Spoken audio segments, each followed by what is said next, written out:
retrouve pour une nouvelle vidéo et il s'agit cette fois du book haul assez conséquent du mois de décembre puisque nous avons 11 livres.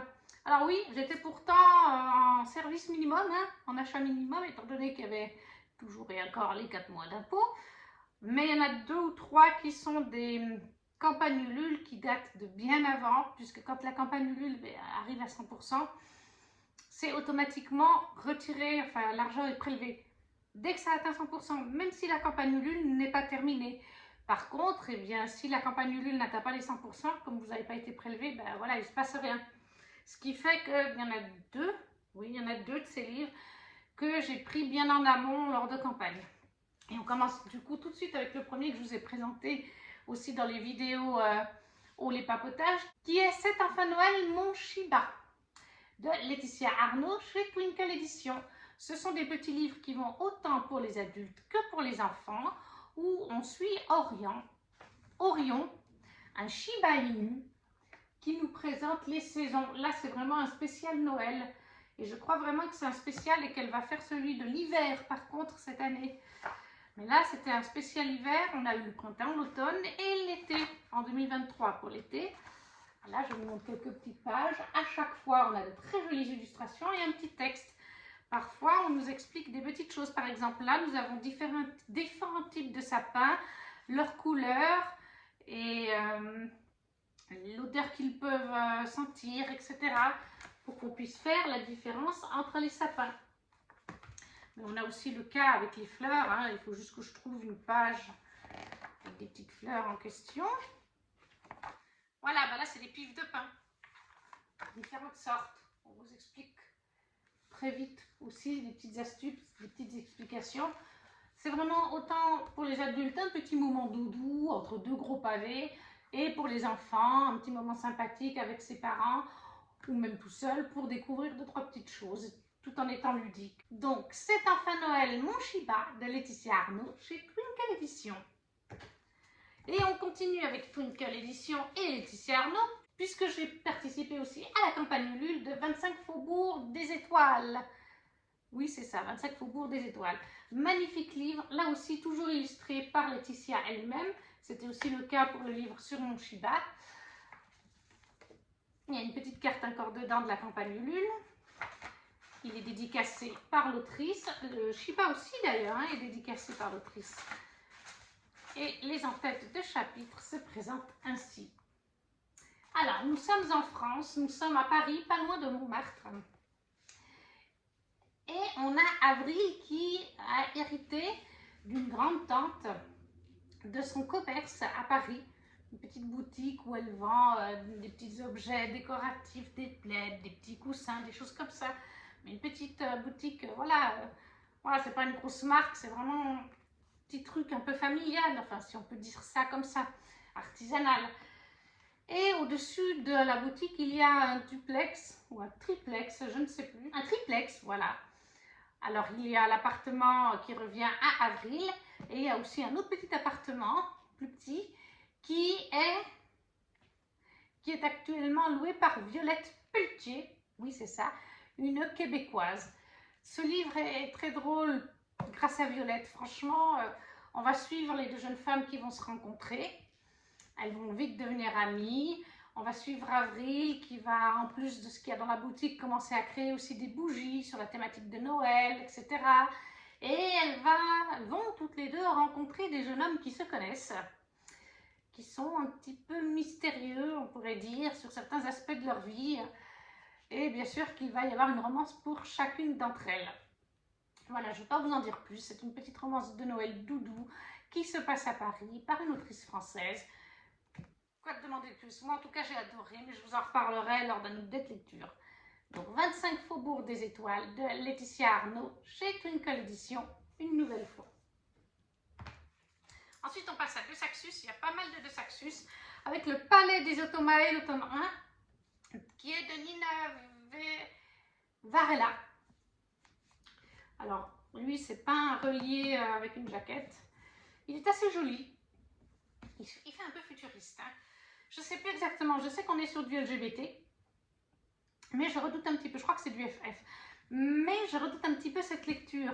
Et d'ailleurs, du coup, comme c'est du FF, je l'ai proposé parce que sur le coin des LC, un Discord où je suis membre, où on fait 4 LC par mois, 2 au début, 2 au milieu, et bien pour le mois de septembre, les admins ont proposé comme thématique LGBT, pour les livres qu'on choisirait de lire et de voter. Donc c'est bien, j'ai mis celui-là parce qu'il me fait envie, mais j'ai un peu peur, puisque je l'ai depuis décembre et on est en août, hein, bientôt en septembre.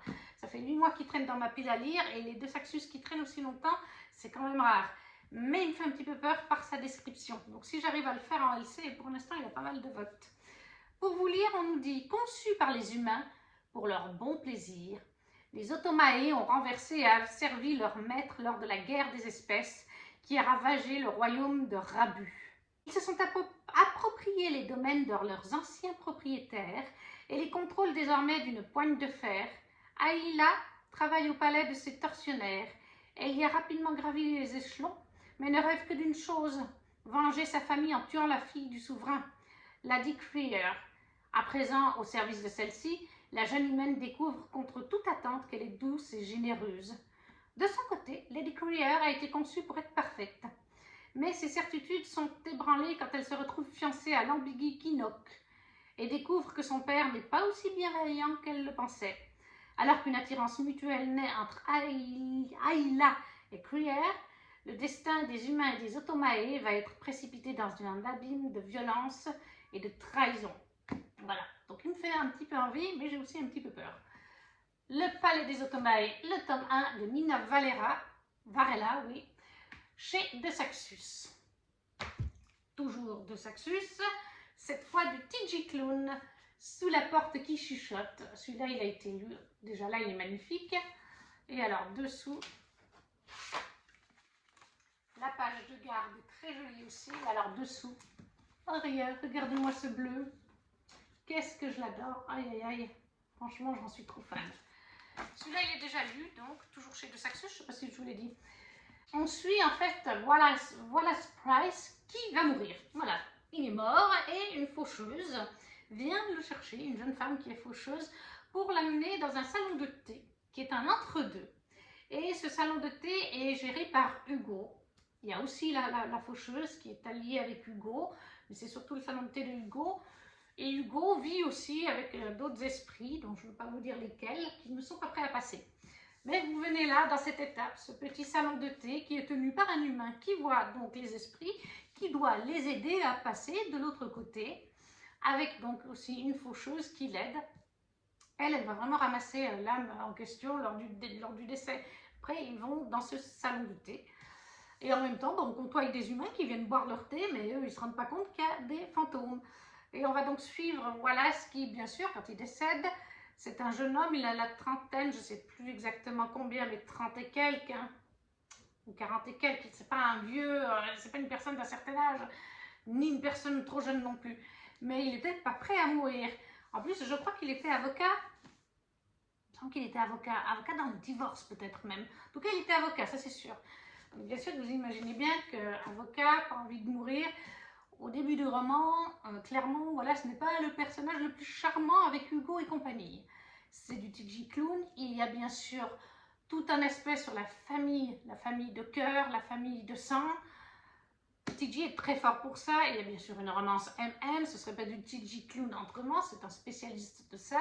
Il fait partie de la communauté LGBT, donc il sait de quoi il parle aussi. Voilà, moi je peux que vous le conseiller. J'ai passé un super bon moment. Sous la porte qui chuchote de TG Clown, toujours chez De Saxus. On continue encore avec De Saxus, mais de toute façon, au mois de décembre, De Saxus, je pense qu'il y en avait un ou deux qui étaient peut-être en novembre, hein, puis que j'ai acheté en décembre, ou alors ils sont tous sortis en décembre. Parce qu'il y en a 2, 4, 5 de Saxus dans cette pile à lire. Donc, le tome 2 des loups dorés de Roshani Chokshi. Le tome 2, c'est Les Serpents Argentés. Très jolie édition. Là non plus, c'est pas un relié avec jaquette. Mais alors, c'est vrai que je les trouve absolument jolies. C'est une des choses qui m'a fait craquer au début pour ce livre. C'est vraiment pour le tome 1, le tome 2, même le tome 3, je l'ai dans ma page. Magnifique. C'est une trilogie. On y suit, en fait, on est dans le Paris des années 1900. Juste après que la Tour Eiffel a été construite et avant l'exposition, enfin dans le tome 1, avant le début de l'exposition universelle qui a eu lieu. Et on est dans un univers, enfin dans notre monde donc, mais pas tout à fait comme le nôtre, parce qu'il y a une sorte de magie. Il y a des, comment dire, des clans dans le monde entier qui sont liés à cette magie, et je ne me souviens plus de son nom. Chaque personne a en fait un don particulier. Par exemple, il y en a un qui était très doué avec les plantes. Et en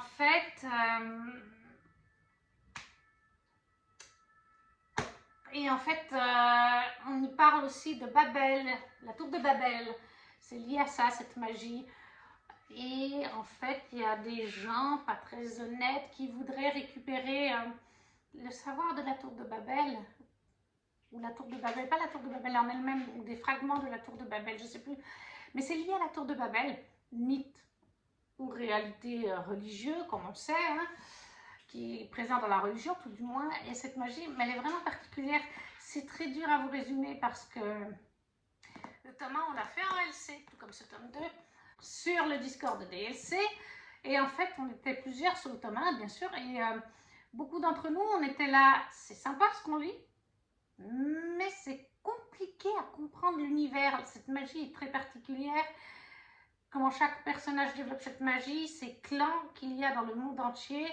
Je crois qu'en France, en fait, parce qu'on est en France au début, il me semble qu'en France, eh bien, il y a 4 clans familles.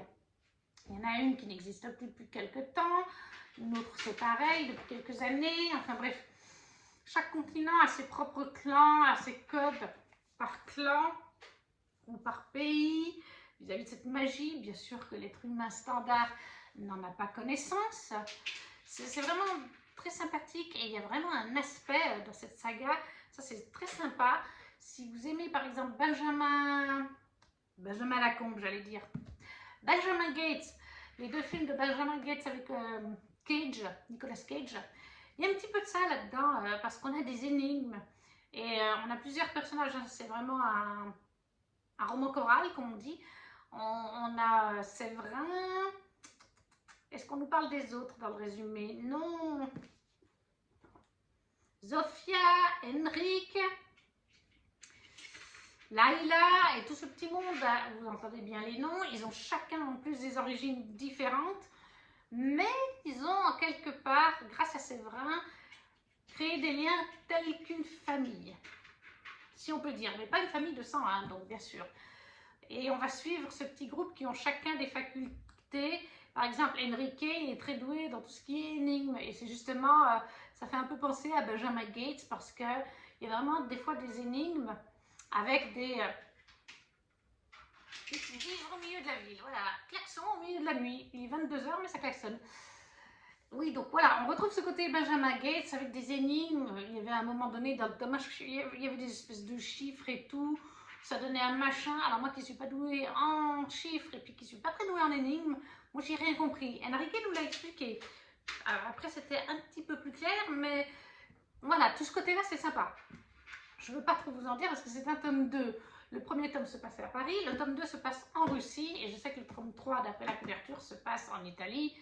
Je crois même qu'il est à Venise. En tout cas, le tome 2, parce que je l'ai lu aussi, comme je vous ai dit en LC, le 1 comme le 2, on a préféré le tome 2. Pourquoi, comment? On l'a trouvé plus compréhensible. Est-ce que c'est parce qu'on avait posé les bases dans le tome 1? C'est une possibilité. Mais en tout cas, voilà. Les Loups dorés, le tome 2 de Roshani Shoshki, Les serpents argentés, chez De Saxus, toujours aussi beau. Encore et toujours De Saxus. Daevabad, le tome 3, la cité de l'étang, non, c'était le tome 1, l'Empire d'or de S.H. Chakraborty, cette fois. Là, on est sur je pense que ça se voit, la fantaisie orientale. Encore un très bel objet livre. Là aussi en relié. Voilà. Ils sont magnifiques aussi, ceux-là. C'est un tome 3, je ne vais pas vous le résumer, hein, je vais me contenter du premier tome. On y suit en fait Nahri, une jeune femme qui vit au Caire, en Égypte. Oui, parce que ça se passe dans notre monde, mais c'est notre monde qui n'est pas tout à fait notre monde. C'est-à-dire, vous avez une carte, si je vous la trouve, et vous avez des pays qui... Enfin, la courbe des pays existe, hein, on est sur les continents qu'on connaît, mais comme vous voyez, il y a des noms qu'on ne connaît pas. L'Agnivansha, le Daevastana, Amjaizira, non, Amjaizira, je crois que ça existe, mais Daevabad, Daevastana, Anivansha, c'est pas des noms qu'on retrouve dans une carte de géographie actuelle. Donc on est dans un monde qui est le nôtre, mais différent. Et ensuite, Larry, au début, qui vit au Caire, c'est une jeune femme.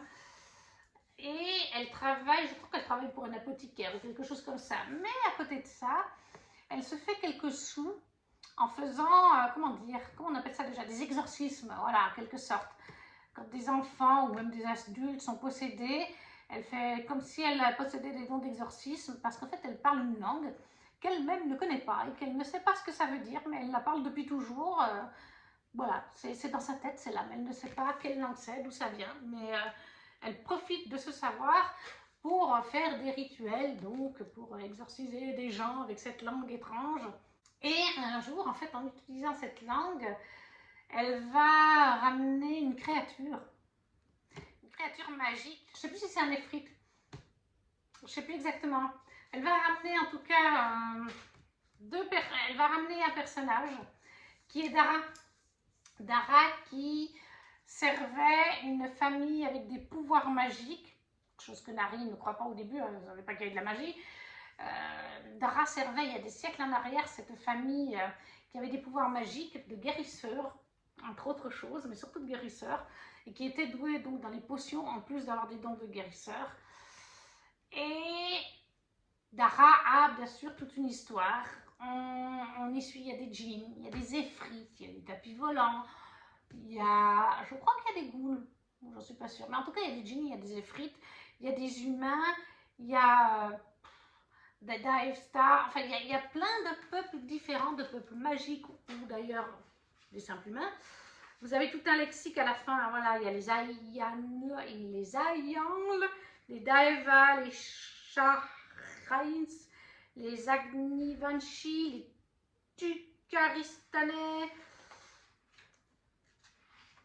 les Gézéris, bref, il y a plein de peuples. Alors oui, c'est une fantaisie un petit peu complexe. Moi, je la qualifie de fantaisie adulte, clairement. Il n'y a peut-être pas énormément de sang, de scènes de sexe, ça non. Mais c'est un univers complexe, c'est pas une fantaisie young adulte toute simple. Il y a 3 tomes, les 3 tomes font 900 et quelques pages, hein, si je vous dis pas de bêtises. Voilà, 800, pratiquement 900 pages, ouais. C'est pas pour rien, donc je pense que clairement c'est plutôt adapté, ou alors pour des ados, mais qui sont déjà d'un âge mûr. Hein. Mais en tout cas, c'est pas pour un enfant de 14 ans. Je pense pas, je sais que plusieurs personnes qui l'ont lu ont dit pareil. Il y a vraiment beaucoup de noms de peuples, de noms de personnages. On est sur un roman choral. On suit Nahiri, on suit le point de vue de Dara et de Ali. Ali comme Ali Baba, non pas. Il me semble qu'il s'appelle juste Ali, mais bref, moi je dis toujours Ali Baba. Donc voilà, fantasy orientale vraiment super. Je l'ai lu, hein, le tome 3, je l'ai fini. J'ai d'ailleurs reçu aujourd'hui le tome 3.5. Donc, Daevabad, le tome 3 de S.H. Chakraborty, L'Empire d'Or, chez De Saxus. Là aussi, très beau. Bon, par contre, mon édition que j'ai reçue aujourd'hui du tome 3.5, le titre, là, je ne sais plus comment on appelle, la partie qui brille, est complètement décalée vis-à-vis du titre en lui-même.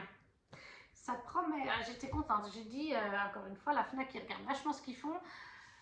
Enfin bref, toujours de Saxus, Crescent City, le tome 2 de Sarah J. Maas, édition collector, qui fait déjà 1000 pages, je ne sais plus maintenant. Non, 900 et quelques. Toujours aussi beau. Voilà, la page de garde. Et le relié en lui-même, il est sympa. Derrière, il n'y a rien. Crescent City de Sarah J. Maas, est-ce qu'on a vraiment besoin d'en parler? On va un petit peu parler du tome 1. On suit Bryce Quinlan, un petit peu aussi Hunt Altar et Run Danan dans le tome 1. Beaucoup plus dans le tome 2 d'ailleurs, Run. Mais principalement, ça va être Bryce et l'histoire de Bryce et Hunt. Donc, on suit Bryce, qui est une jeune humaine, mi-faée par contre, Et elle vit avec sa meilleure amie, Danica, qui est Danica, une métamorphe loup. Les loups sont vraiment tout un clan, on va dire, dans un coin de Lunation, de Crescent City. Crescent City qui est divisé en différentes parties. On a la partie pour les loups, on a la partie pour les faées, cours de l'automne, comme dans Dakota, de Sarah Gymnast, la partie pour les humains. On a la partie avec un marché, c'est la Reine Vipère qui le tient d'ailleurs, c'est un peu un marché mais avec plein de trucs un peu illégaux, des combats, des machins. Bref, Crescent City est divisé en différentes parties et donc Bryce vit avec Danica, sa meilleure pote, qui est une métamorphe loup et qui est la petite fille du chef du clan métamorphe. Et le clan métamorphe a chacun des meutes, hein. Il y a plein de petites meutes. Et normalement, c'est censé être la mère de Danica qui devrait reprendre le flambeau au décès du grand-père de Danica. Sauf que Danica est une louve surpuissante et sa meute, c'est la meute la plus forte depuis des années et des années. Tout le monde le sait, tout le monde les redoute. Et un jour, Bryce va rentrer d'une soirée avec deux autres potes. Danica n'y est pas allée parce qu'une fois par mois, elle et sa meute de loups font une soirée chez Danica où ils se regroupent pour garder ce lien de meute. Et malheureusement, ce jour-là, quand Bryce rentre, alors qu'elle est complètement bourrée et défoncée, elle va découvrir que la meute a été déchiquetée en milliers de morceaux. Les pires étant bien sûr Danica et Ethan, son lieutenant. Voilà, tous ont été déchiquetés, mais Danica et Ethan, c'est particulièrement sanglant. Et Bryce va découvrir qu'il y a un démon qui vient de la fosse, un démon qui vient des enfers, car il y a les enfers dans ce récit. Et elle va suivre ce démon, elle va réussir à l'empêcher, enfin voilà, elle va le suivre, elle va se faire blesser. Et en cours de route, eh bien, Huntaltar va débarquer, un ange déchu, avec un autre ange déchu. Et après, Bryce va être bien sûr innocentée parce qu'il va y avoir des preuves qu'elle était en soirée, elle a été filmée par des caméras. Seulement que 2 ans après, exactement le même meurtre qui s'est passé pour la meute de Danica va avoir lieu avec le même procédé. Et l'archange Miché, je préfère en anglais Mika que Miché en français, c'est un homme important. L'archange Miché demande à Bryce de mener l'enquête avec Huntaltar parce que Bryce était la meilleure amie de Danica et il est persuadé qu'en reconstituant la vie de Danica, enfin les derniers jours de Danica, Bryce et Hunt pourront découvrir ce qui est arrivé, qui, quel démon, pourquoi, comment. Bref, c'est une enquête, il y a plein de rebondissements. Là, c'est le tome 2, on a résolu l'enquête dans le tome 1, mais on a des nouveaux rebondissements dans le tome 2. Je vous l'ai dit parce que je l'ai déjà lu, c'est un coup de cœur astronomique. Je ne sais même pas si je ne vous l'ai pas déjà présenté en vidéo. Je ne sais plus. Je ne sais plus où j'en suis dans mes updates, mais voilà. En tout cas, sur Instagram, je sais que je l'ai présenté. La fin, voilà. Donc, le tome 2 de Crescent City de Sarah Gymnast chez De Saxus. Alors, donc, dans les créatures, nous avons des anges déchus, des humains, des faées, des faunes, des démons, qu'est-ce que j'oublie, des métamorphes de différents types, des sirènes. Bref, si vous aimez l'urban fantasy et les créatures fantastiques fantasy, vous êtes servi avec ce récit. Ensuite, en anglais, j'ai reçu dans la box Fairy Loot Cruel Illusion, que je vous ai déjà présenté lors de l'ouverture de la Fairy Loot. Une édition qui brille, là vous le verrez bien, qui est de Margie Fuston, Win or Die. Il est magnifique. Regardez-moi ce esprit des G's. Alors, à l'intérieur, vous avez une page de garde comme ça.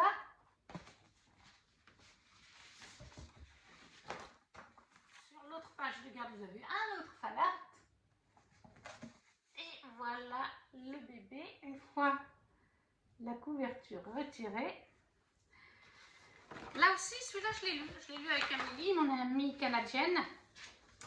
On est sur un mix de, et d'ailleurs c'est marqué sur la couverture, je ne sais plus à quel endroit, on est sur un mix de Buffy contre les vampires et de Caraval.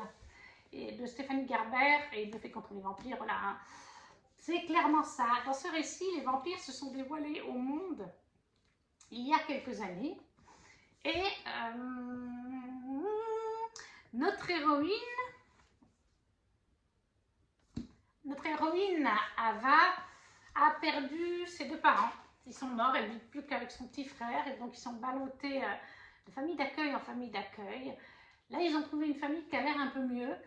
Et en fait, Ava est persuadée, parce qu'elle a vu et entendu certaines choses le soir de la mort de sa mère, que sa mère a été tuée par un vampire. Son père était magicien, il faisait des numéros de magie, des spectacles. Et en fait, Ava va chercher, elle va aller voir un spectacle de magie. Je ne sais même plus pourquoi elle y va, mais voilà. Elle va rencontrer les magiciens autour de ce spectacle. Et en fait, les vampires, les magiciens sont extrêmement liés. On a une chasse aux vampires, bien sûr, pour Ava, mais pas seulement elle. Les magiciens qui ont en fait des dons, outre le fait de savoir faire des tours de magie qu'ils exploitent en faisant des tours de magie au public comme vous et moi, ils ont vraiment des dons et ils peuvent chasser les vampires. Oui, c'est vraiment, de dire que c'est un mélange de Buffy et de Caraval, c'est vraiment ça. Parce qu'en plus, on va se retrouver à un moment donné dans un lieu où a lieu une espèce de championnat. Pas vraiment un championnat, mais un concours championnat pour intégrer officiellement les clans de magie, etc. Donc il y a des épreuves, c'est les apprentis. Et Ava sera l'apprentie d'un clan de magie précis. Je ne vais pas vous en dire plus. Moi, je l'ai trouvé très sympa. Voilà, ce mélange de vampires, de magiciens, un peu à la Caraval et Buffy, c'était vraiment top. Voilà, donc Cruelles Illusions de Margie Fuston, l'édition Fairyloot. Ensuite, je me suis pris 2 BD en occasion. J'ai pris La Rose Écarlate, le tome 1, mais c'est marqué Mission. Et ça, j'ai réalisé après coup. Parce qu'en fait, c'est de Leafwing et Ginny. Et ça, j'ai réalisé après coup parce que je l'ai trouvé, en fait, c'était un Intermarché, il y avait un vendeur de BD d'occasion, ou des fois neuf. Hein. Et en fait, j'ai réalisé comme une nouille après coup, mais je ne pouvais pas savoir parce que La Rose Écarlate m'intéresse. Mais j'ai réalisé après coup, j'ai vu, en rentrant et en mettant ce booknote et tout, j'ai vu en dessous Mission. Et quand j'ai cherché juste le titre, La Rose Écarlate, et encore une fois, je l'ai là sous les yeux, et ben j'ai réalisé que c'était pas du tout la bonne BD. C'est un spin-off de La Rose Écarlate tout court. On a La Rose Écarlate qui fait 20 livres et on a La Rose Écarlate Mission. Voilà, et donc moi j'aurais dû commencer par La Rose Écarlate tout court. Donc je m'en veux un petit peu, ouais. Dans les mots-clés, en tout cas pour La Rose Écarlate standard, on avait vengeance, aventure, amour, bande dessinée, héros, héroïne, justice. Et pour l'autre, donc pour celle-là, je ne vais pas vous lire le résumé puisque je n'ai pas lu la première BD, la première saga. Je ne sais pas si c'est lié ou pas, mais qu'est-ce qu'on nous dit? On nous dit bande dessinée aventure, historique, amour, histoire, 15, 16, 17, 18e siècle, aventure, je pense que je vous l'ai dit. Voilà, donc je ne veux pas lire le résumé puisque bah, c'est un tome spin-off. Donc voilà, je me sens un peu bête, je ne sais pas encore ce que je vais faire avec. Parce que ça m'intéresse de lire en BD, mais en fait je les prendrai peut-être sur Nextory parce que je pense m'y mettre.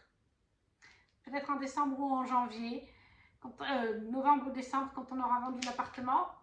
Quand on aura vendu l'appartement de ma mamie et qu'on aura acheté une autre, que je ne serai plus locataire, je pense que je me prendrai Nextory parce qu'ils ont pas mal de BD apparemment. Et tout le monde n'arrête pas d'en parler parce que c'est vrai que là il y a je ne sais pas combien. Pour le spin-off, là il y a 9 BD et je vous ai dit combien pour la première saga, 20 ou quelque chose comme ça. Je manque clairement de place, donc à un moment donné, je pense que je vais lire cette BD sur Nextory quand j'aurai plus à payer le loyer d'un appartement. Mais voilà, La Rose Écarlate Mission, le tome 1 de Jenny et Yifung. Et le deuxième BD que je me suis pris, un classique, je pense que je n'ai même pas besoin de le présenter, Titeuf de Zep, Zep qui est suisse, oui, je suis suisse. Voilà, le tome 3, parce que là aussi d'occasion, alors il n'est pas en super bon état, mais bon, je m'en fiche, j'ai dû payer 2 €, donc c'est pas la mer à boire. Je l'ai rescotché même parce qu'il était cassé. Mais du coup, voilà, les Titeuf, c'était mon enfance, hein, j'ai 37 ans, c'est sorti quand j'étais ado, les premiers. Et Titeuf, j'en avais une dizaine presque, hein. Je ne sais plus combien il y a de tomes maintenant, 15, 16, quelque chose comme ça, enfin bref. Moi, j'en avais 6 ou 7 à peu près.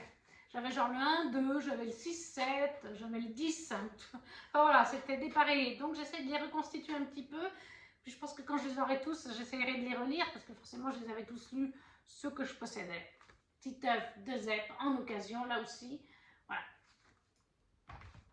Et finalement, le dernier que je vous ai présenté dans le haul en blabla, posté la semaine passée.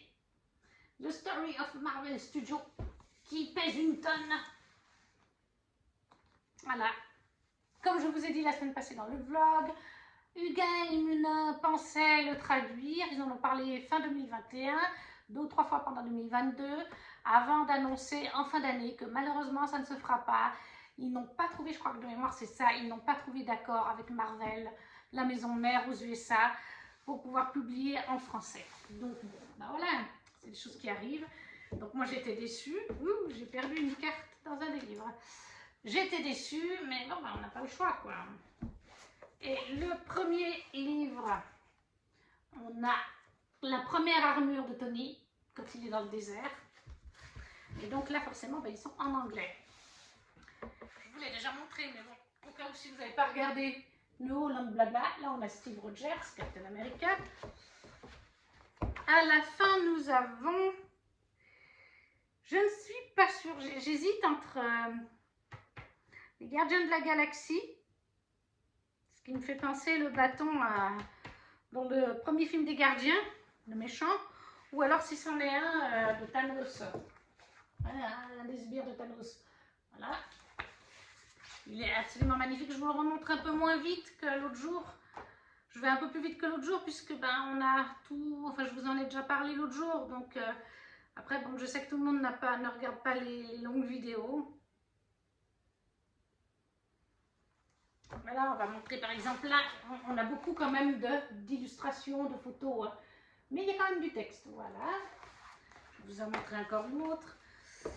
Et donc, dans ces deux art-of, nous allons, depuis la création de Iron Man 1, le premier film vraiment du Marvel Cinematic Universe, et on va jusqu'à Avengers Endgame, voilà. Ils étaient sortis, je pense, à la sortie d'Endgame, ou juste après, je ne sais pas ce que vous voyez. Voilà, ça c'est la première partie.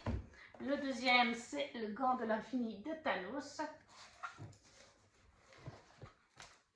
Et nous avons Thor et Hulk dans Thor Ragnarok. Et à la fin, nous avons, mon Dieu, quelle horreur, une illustration de Black Panther que j'aime aussi beaucoup. Et comme ils ont la couverture un peu soft touch, je crois qu'on appelle comme ça, ils sont pleins de poils de chat. Pourtant, ils sont rangés dans leur étui, hein, mais oui, voilà. Alors là, je vais vous montrer page de texte avec page de dessin de la part du staff.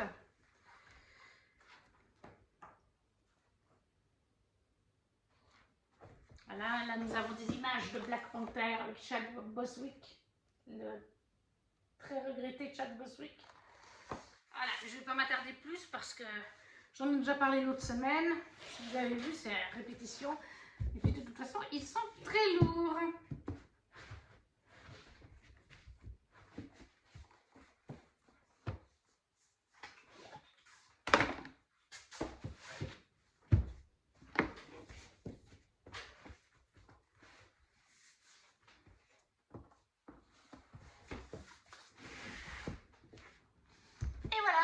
La vidéo est à présent terminée. J'espère qu'elle vous aura plu. N'hésitez pas à liker, à la commenter en me disant si vous avez lu certains de ces livres, s'ils vous font envie. Si vous ne savez pas quoi mettre, encore une fois, vous laissez un petit smiley, à la partager autour de vous. Et nous, on se retrouve très vite pour une nouvelle vidéo. Ciao, ciao!